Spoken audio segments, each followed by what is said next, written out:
Candace Zwarich is a dive instructor from Calgary, Canada, who has a passion for instructing and giving new divers their first scuba diving experiences. We sat down with her to get to know her more and get a sense of what makes her a valuable piece of the Ocean Frontiers staff.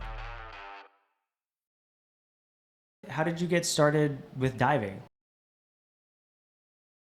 I met a boy and he was becoming a dive instructor and told me all about it.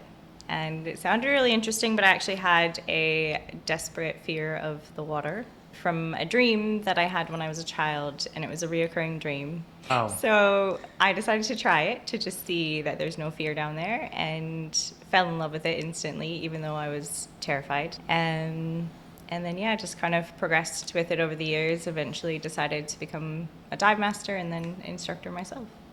So how did you end up in Cayman or Ocean Frontiers? How did that journey happen for you once you became an instructor? The answer is also a boy. But Well, I do have a better answer. It is true in the sense that a boy led me here because he had worked here before. But why I decided to come and try it was that early on in my diving career, I had worked in places like Southeast Asia, up in the Red Sea. I've done a bit in Nicaragua, so still part of the Caribbean Sea. But in particular countries, the dive industry works differently.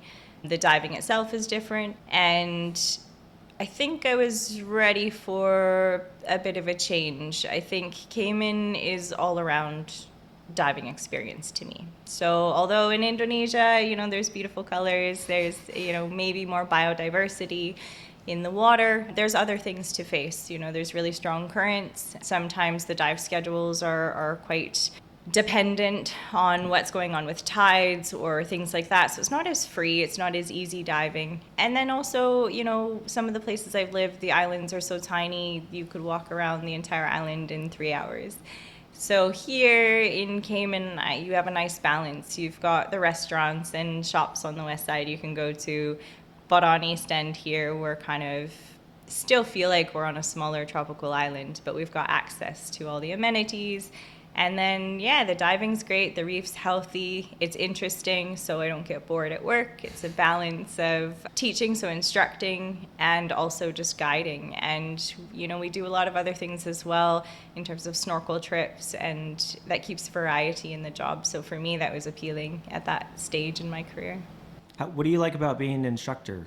I think it's really just seeing the expression on people's faces underwater when they're experiencing it for the first time. So maybe it's for me a reminder of how I felt, and kind of, when time passes, the feelings of things diminish, they kind of dissolve, you don't feel them as strongly. But when you get to experience that through other people and you can see it again, you're kind of reminded of your own experience. And I think it's when I see people falling in love with not only diving but the ocean and starting to become curious about it, wanting to learn about it, and then wanting to protect it and help it, that's what I think is really rewarding. So really, there's a lot of variety, and for me, it's one thing I really enjoy because it keeps us on our toes, but also keeps us, we don't get burnt out because we're not doing the exact same thing every day. But yeah, I think for me, it's fun. The customers and that kind of atmosphere that we have out on the boats, on the dock, even in the shop, it's pretty fun and light. Everyone likes to joke around, especially our staff. Everyone has a good sense of humor. Some of it's like dry British humor, but most of it's pretty good. And yeah. Do you have a favorite trip offering that Ocean Frontiers does? Yes, well, I have two. One is just the regular 2-tank dive because I just love diving. And I think sometimes just going out for 2 dives is awesome. Building upon that, though, the 3-tank kind of expands that even further, and you get an opportunity sometimes to do other sites as well. But one dive in particular that I personally enjoy is the macro dive that we do. So a lot of people kind of don't think about it as much because they're told it's very shallow, it's 20 to 25 feet. It's at our training sites where we teach new people to dive. But don't be fooled, because that's where some of the best stuff is. And you can find all sorts of little critters there, and it's a really healthy reef system. And we also have a coral nursery there, so you get a little bit of exposure to seeing how we grow some of these fragmented corals and what critters live in those kind of environments as well. So for me, that's one I enjoy. You know, I could spend 80, 90 minutes just puttering around at 20 feet looking for critters.